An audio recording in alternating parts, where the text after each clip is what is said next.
सबको मैं लिख रहा था, मोटे मोटे तौर पे 10 बातों पे आज अगर आपके सभी की सहमति है तो 10 बातों पे आज हम अनाउंस करते हैं कि ये करेंगे। नंबर 1, बिना बिजली के ना तो इंडस्ट्री चल सकती, ना व्यापार चल सकता, ना घर चल सकता। तो बिजली तो चाहिए। और जितने मैं अखबारों में पढ़ रहा हूं, लंबे लंबे पावर कट पंजाब के अंदर लग रहे हैं, इतने लंबे लंबे पावर कट से तो जिंदगी ही नहीं चल सकती। तो पावर कट खत्म करेंगे, 24 घंटे बिजली का इंतजाम करेंगे।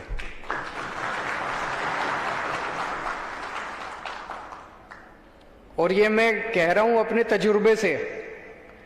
जब दिल्ली में हमारी सरकार बनी थी फरवरी 2015 में, जुलाई 2014 का मेरे को याद है 7-7, 8-8 घंटे के रात को पावर कट लगते थे। हमारी फरवरी 2015 में सरकार बनी थी और जुलाई 2014 में उसके 6-7 महीने पहले तक 6-6, 7-7 घंटे के पावर कट लगते थे। दिल्ली में बिजली की कमी नहीं थी, बिजली थी। जैसे पंजाब में भी बिजली की कमी नहीं है, बिजली प्रोड्यूस करता है पंजाब, बिजली की कमी नहीं है। प्रॉब्लम क्या थी दिल्ली में? तारे खराब है जी, ट्रांसफार्मर जल गया जी, तार जल गई जी, पुरानी तार है जी, ये वो। अगले 2.5 से 3 साल तक मैंने और मेरे बिजली मंत्री सतिंदर जैन ने गली गली में जाके खड़े होके तारे बदलवाई, ट्रांसफार्मर बदलवाए। आज दिल्ली में 24 घंटे बिजली मिलती है। इन्वर्टर की दुकानें बंद हो गई हैं, इन्वर्टर की सेल बंद हो गई है, कोई इन्वर्टर नहीं बिकता आजकल दिल्ली के अंदर। 24 घंटे बिजली मिलती है दिल्ली के अंदर। पंजाब में भी अब 24 घंटे बिजली का इंतजाम करेंगे। हमें करना आता है, हमने करके दिखाया है, झूठे वादे नहीं कर रहे। दूसरी चीज, इंस्पेक्टर राज, लाल फीताशाही। ये जानबूझ के, ऐसा नहीं कि इंस्पेक्टर राज खत्म नहीं किया जा सकता, किया जा सकता है। ऐसा नहीं कि लाल फीताशाही खत्म नहीं की जा सकती, की जा सकती है। क्यों नहीं करते? पैसा ऊपर तक पहुंचता है। अगर मैं मुख्यमंत्री हूं और मेरे को पैसा कमाना है तो मैं क्या करूंगा? मैं हर एक को कहूंगा, हाँ भाई हर महीने इतने पहुंच जाने चाहिए। हफ्ता चलता है, महीना चलता है कि नहीं है? तो फिर हर डिपार्टमेंट में इंस्पेक्टर बैठे हैं। मैं फिर कानून भी ऐसे बनाऊंगा कि भाई सीएलयू का अगर चेंज चाहिए तो इतने पैसे। हमने इसको इंडस्ट्रियल एरिया डिक्लेयर कर दिया, फिर भी परमिशन लेने आओ। तो वो जानबूझ के क्यों है? वो इसलिए कि नीयत खराब है। ऊपर बैठे हुए लोगों की नीयत खराब है। अगर ऊपर ईमानदार सीएम होगा, अगर ईमानदार मंत्रिमंडल होगा, मैं चैलेंज कर सकता हूं, नीचे का सारा ढांचा ठीक हो जाएगा अपने आप। ऐसा नहीं है, हो नहीं सकता। दिल्ली में करके दिखाया हम लोगों ने, दिल्ली के अंदर हमने करके दिखाया है। अब इस तरह की जितनी परमिशन होती थी सारी ऑनलाइन कर दी। अब आपको दफ्तर भी आने की जरूरत नहीं है किसी। तो ये लाल पुराने कानून, किसी ने सुझाव दिया था, मैंने लिखा है, पुराने सारे कानून ठीक किए जाएंगे। जितने कानूनों की जरूरत नहीं है सारे कानून खत्म किए जाएंगे। ऐसा सिस्टम बनाया जाएगा कि जो एग्जिस्टिंग इंडस्ट्री है, आपको सरकार के ऊपर समय बर्बाद करने की जरूरत नहीं है। आप अपने धंधे में समय बिताओ, आप फलो फूलो, आगे बढ़ो, ये हमारा मकसद है। आप खूब तरक्की करो, खूब फलो फूलो, खूब कमाओ और उसमें से सरकार को और समाज को पैसा दो, ये हम चाहते हैं। तो ये लाल फीताशाही बंद की जाएगी, इंस्पेक्टर राज बंद किया जाएगा। आपको मैं दिल्ली के 1-2 उदाहरण देता हूं। दिल्ली का ही अभी तो दे सकता हूं, थोड़े दिन के बाद शायद पंजाब के भी उदाहरण हम देंगे, चारों तरफ घूम घूम।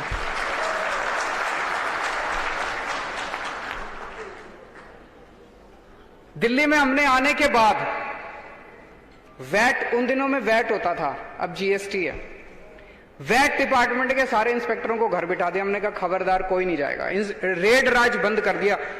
पहले 1-2 साल तो ऐसे थे, एक भी रेड नहीं हुई।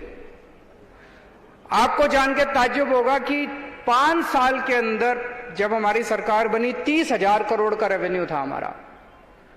रेड बंद कर दी, वैट के रेट 12% से 5% कर दिए, आधे से भी कम कर दिए, 12% से 5% कर दिए, और हमारा रेवेन्यू 30,000 करोड़ से बढ़ के 60,000 करोड़ हो गया। चमत्कार है। कैसे हुआ? मैं बार बार ये कहता था, व्यापारियों पे भरोसा करके तो देखो, एक बार ईमानदारी से सरकार चला के तो देखो। इतना पैसा देंगे, इतना टैक्स देंगे व्यापारी झंझट नहीं चाहता, शांति से धंधा करना चाहता है। वो पैसे भी किस चीज के देता है? शांति खरीदने के पैसे देता है कि यार माफ कर, इतने ले जा, मेरा टाइम बर्बाद मत कर। व्यापारी के लिए तो टाइम ही पैसा है। तो दूसरी चीज ये इंस्पेक्टर आज बंद करेंगे, दिल्ली में करके दिखाया, पंजाब में भी करेंगे। तीसरी चीज, वैट के रिफंड की काफी शिकायत आ रही है। मैं लुधियाना गया था, लुधियाना में भी कई व्यापारी, मीटिंग बहुत अच्छी रही, जैसे आप लोगों के साथ मीटिंग हो रही है, वहां भी मीटिंग बहुत अच्छी रही। मीटिंग के बाद मेरे से कई लोग आके मिले, दिल्ली आके मिले। अभी किसी भाई साहब ने कहा जी आपसे मिलना बड़ा मुश्किल है। मैं समझता हूं अगर मेरे से ही मिलना मुश्किल है तो फिर इस दुनिया में, तो मैं तो दिल्ली में मेरे से पंजाब के लोग आके मिलते हैं। आप हमारे दफ्तर में फोन कीजिए, आपको जरूर समय मिलेगा। तो मेरे से दिल्ली में कई व्यापारी पंजाब के मिले, उन्होंने भी मुझे बताया जी वैट रिफंड की बड़ी प्रॉब्लम है। मैं आज यहां पे आपको एश्योरेंस देके जाता हूं कि सरकार बनने के 3 से 6 महीने के अंदर जितने भी लोगों के एमएसएमई के, छोटे उसके और व्यापारियों के जितने रिफंड हैं, उन सब के रिफंड क्लियर कर दिए जाएंगे। अगर कोई बहुत बड़े बड़े रिफंड है तो उनकी किश्तें बांध दी जाएंगी, ताकि उनको किश्तों के अंदर रिफंड, कम से कम एक सर्टेनिटी होगी कि आप लोगों को इतने दिन में आपके रिफंड का पूरा इंतजाम कर देंगे। सबसे इंपॉर्टेंट तो व्यापारी के लिए कैपिटल होती है। अगर आपकी कैपिटल ही फंस जाए, और वो भी नॉन प्रोडक्टिव एसेट के अंदर फंस जाए, तो फिर आप कैसे अपना धंधा करेंगे? तो आपके रिफंड जो हैं वो हम 3 से 6 महीने के अंदर आपके सारे रिफंड हम क्लियर कर देंगे। चौथा पॉइंट था इंफ्रास्ट्रक्चर का। ये हमने दिल्ली में भी, जब मैं हमारे वहां पे 29 इंडस्ट्रियल एरिया हैं। यहां पे तो बहुत ज्यादा होंगे, पंजाब तो बड़ा स्टेट है। हर इंडस्ट्रियल एरिया की अपनी प्रॉब्लम, कहीं सड़क खराब है, कहीं पे पानी की दिक्कत है, कहीं सीवर खराब है, कहीं कुछ है, कहीं कुछ है। हर इंडस्ट्रियल एरिया की एसोसिएशन को हमने आके बुला के पूछा, भाई आप अपनी बता दो क्या क्या प्रॉब्लम है, और उसका सारे 29 के 29 एरियाज का हमने पैकेज बनाया, और वो सारा का सारा एक साथ बजट हमने अप्रूव कर दिया।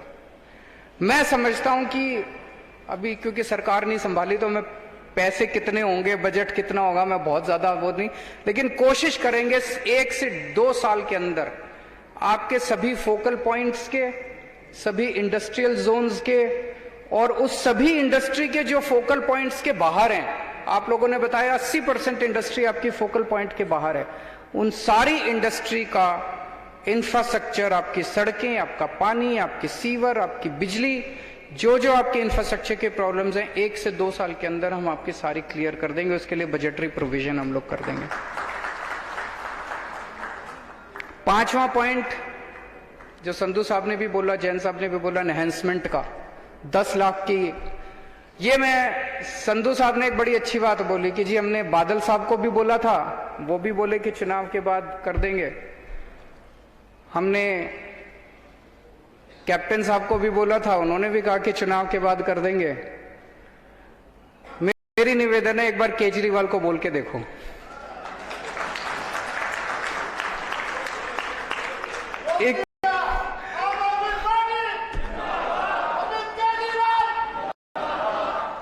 एक मौका सानू भी,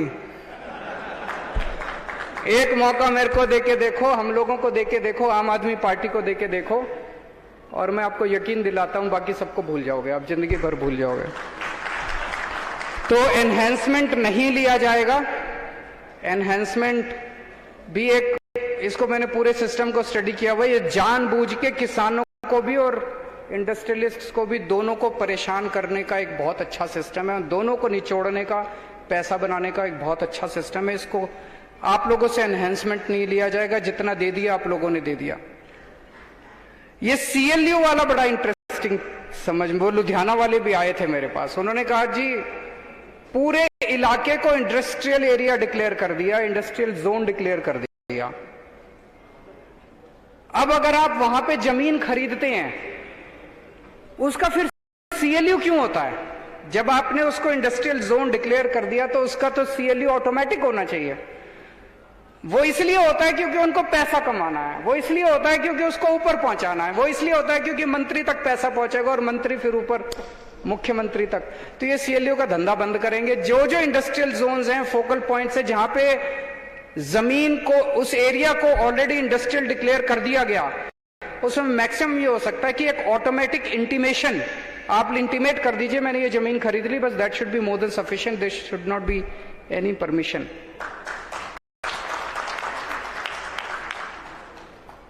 एक महीने और हफ्ते का बड़ा सिस्टम है, सारे डिपार्टमेंट्स के साथ आप लोगों का महीना और हफ्ता चल रहा होगा, उसके बिना काम नहीं चलता।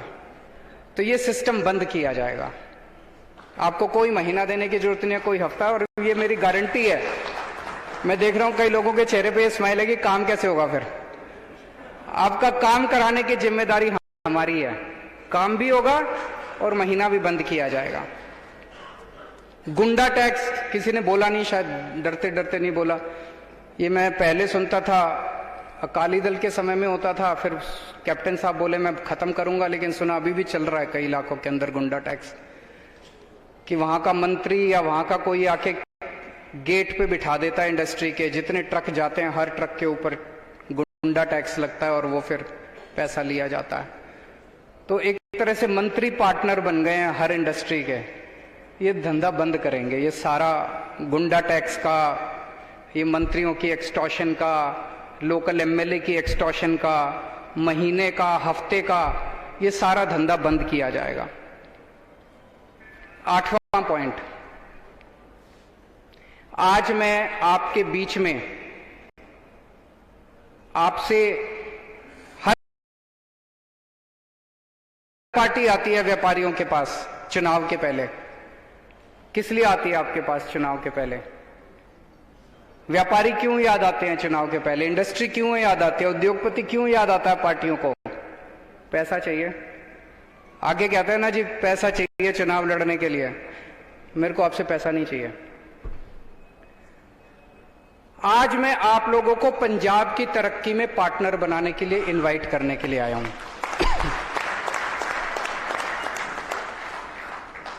आप पंजाब की तरक्की में पार्टनर बनिए। आपकी जितनी समस्याएं हैं उन सारी समस्याओं का समाधान निकलेगा। कैसे निकलेगा? ऐसा नहीं कि मेरे को सब कुछ आता है। आज आप लोगों ने मुश्किल से, हमने घंटा 1.5 घंटा बैठे हैं हम लोग, इसके अंदर सबकी समस्याएं नहीं सुनी जा सकती।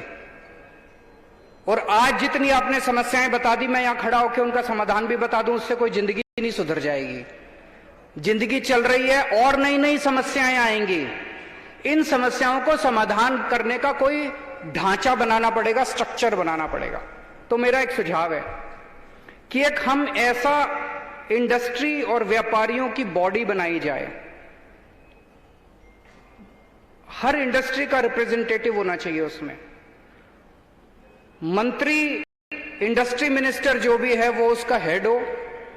महीने में 1 बार या 2 बार कंपलसरी मीटिंग हो, वहीं पे ऑन द स्पॉट डिसीजन लिए जाएं। और वो डिसीजन जो आप लोग लेंगे, वो डिसीजन सरकार के ऊपर बाइंडिंग होने चाहिए। सरकार उन डिसीजंस को इंप्लीमेंट करे। निर्णय आप लें, सरकार उन निर्णयों को इंप्लीमेंट करे, तभी पार्टनरशिप हो सकती है। अगर आप केवल एडवाइस ही देते रहोगे सरकार को, अगर आप केवल रिकमेंडेशन ही देते रहोगे सरकार को, तो वो रिकमेंडेशन आप जिस कागज पे लिख के करते हो, वो आपके जाने के बाद कागज रद्दी की टोकरी में फेंक देते हैं, उसका कोई मतलब नहीं है। तो ये हम एक ऐसा ढांचा बनाएंगे कि इंडस्ट्री और व्यापार उसकी एक बॉडी बनाई जाएगी, 15 लोग, 20 लोग, 25 लोग, 50 लोग, जितनी भी जरूरत होगी, ताकि ज्योग्राफिकली और सेक्टर वाइज उसमें रिप्रेजेंटेशन मिल सके। और वो बॉडी निर्णय लेगी, महीने में बैठेगी, 15 दिन में बैठेगी, वो बॉडी निर्णय लेगी और वो निर्णय सरकार को इंप्लीमेंट करने पड़ेंगे। 9वां पॉइंट, जैसा कहा गया कि पंजाब सब लोग प्यार और मोहब्बत से रहते हैं, सभी धर्म के लोग, सभी जाति के लोग। इस प्यार और मोहब्बत, इस भाईचारे को अपने को बना के रखना है। ये जो सेक्युलर ढांचा है अपने पूरे पंजाब का, इसको बना के रखना है, प्यार और मोहब्बत को बना के रखना है। तो पूरे पंजाब में अमन शांति हो। पंजाब बॉर्डर स्टेट है, बड़ा सेंसिटिव स्टेट है। पंजाब के अंदर अमन शांति हो, अमन चैन हो, कानून व्यवस्था बनी रहे, सब लोग अपने आप को सुरक्षित फील करें, ऐसा माहौल अपने को पंजाब के अंदर बनाना है। इसके लिए जो भी बन पड़ेगा सबको साथ लेके चलेंगे। ये अकेले सरकार नहीं कर सकती, सारा पंजाब मिलके, सबको साथ लेके हम पंजाब के अंदर ये अमन चैन का माहौल बनाएंगे। 10वां पॉइंट, हमारा सबसे ज्यादा एम्फेसिस छोटे व्यापारी और एमएसएमई के ऊपर है। जितना ज्यादा छोटे व्यापारी और एमएसएमई को बढ़ावा दिया जाएगा, उतना रोजगार पैदा होगा, उतने ज्यादा से ज्यादा लोगों को रोजगार मिलेगा। अब जो कहा गया कि इंडस्ट्री को और व्यापारियों को हमसे बड़ी उम्मीद है, हम कोशिश करेंगे। ये जितने पॉइंट्स बताए, इसमें कई सारे लोगों के पॉइंट्स आ गए होंगे। अब हमें आपसे उम्मीद है, एक ही उम्मीद है। आज पंजाब के अंदर बेरोजगारी बहुत ज्यादा है।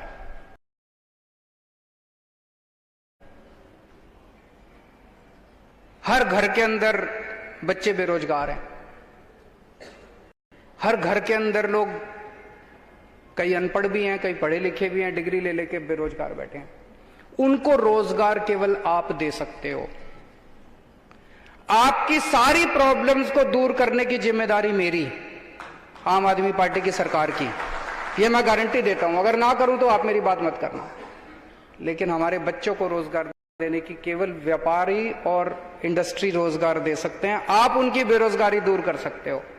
तो आज मैं आपसे पूछना चाहता हूं, क्या इस मीटिंग के बाहर जाके मैं पंजाब के यूथ को बोल दूं कि इंडस्ट्री और व्यापारी रोजगार देने के लिए तैयार हैं? जरा हाथ उठा के बताओ कि हमें पंजाब में इस किस्म का डेवलपमेंट करना है, इतनी इंडस्ट्री खोलनी है, इतना व्यापार तैयार करना है कि पंजाब के अंदर कोई भी बेरोजगार नहीं होना चाहिए। आज देश भर से लोग दिल्ली आते हैं। क्यों आते हैं दिल्ली? दिल्ली आते हैं, उनको लगता है रोजगार मिलेगा वहां पे, नौकरी मिलेगी वहां पे। बिहार से, उत्तर प्रदेश से, पंजाब से भी बहुत लोग जाते हैं। हमें पंजाब को ऐसा बनाना है कि पूरे देश भर से लोग, उनको लगे यार पंजाब के अंदर, हमें पंजाब के एक एक बच्चे को नौकरी देनी है। वो नौकरी आप लोग दे सकते हैं। तो मैं फिर से आपसे पूछ रहा हूं, आज इस मीटिंग के बाद, बड़े शांत हैं आप लोग, मेरा कॉन्फिडेंस हिल गया थोड़ा सा। क्या हम सब लोग पंजाब के युवाओं को नौकरी देने के लिए तैयार हैं? हमें पंजाब के लोगों ने पूरी दुनिया के अंदर डंका बजाया है। आप अमेरिका चले जाओ, कनाडा चले जाओ, लंदन चले जाओ, कहीं चले जाओ, हर जगह आपको पंजाब का आदमी मिल जाएगा, व्यापार के अंदर सबसे आगे। पंजाब में जब आते हैं तब कुछ गड़बड़ हो जाती है। यहाँ का सिस्टम इतना खराब है कि पंजाब की इंडस्ट्री और पंजाब का व्यापार पंजाब छोड़ के बाहर जा रहा है। उन सबको अपने को वापस लेके आना है पंजाब के अंदर।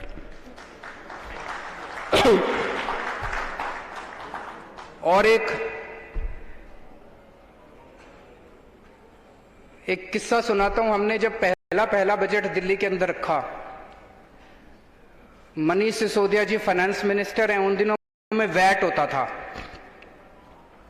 तो हमने चप्पल पे और कपड़े पे वैट का रेट कम किया, लेकिन उसका स्ट्रक्चर को ऐसा बना दिया कि गड़बड़ हो गई।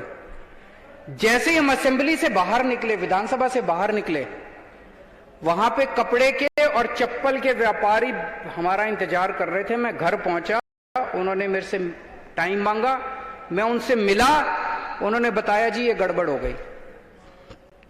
गड़बड़ क्या हुई थी वो भी बता देता हूं। एक उसमें 3 स्लैब होते थे, 0%, 5% और 12%।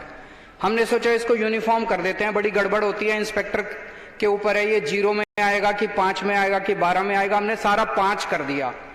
तो जो 0 वाले थे उनके साथ नाइंसाफी हो गई। उन्होंने कहा जी उत्तर प्रदेश के अंदर तो ये 0 है, आपने 5 कर दिया, सारा ट्रेड उधर चला जाएगा। जैसे मैं असेंबली से बाहर निकला, घर पहुंचा, कपड़े वाले भी और चप्पल वाले भी मेरे घर पहुंच गए।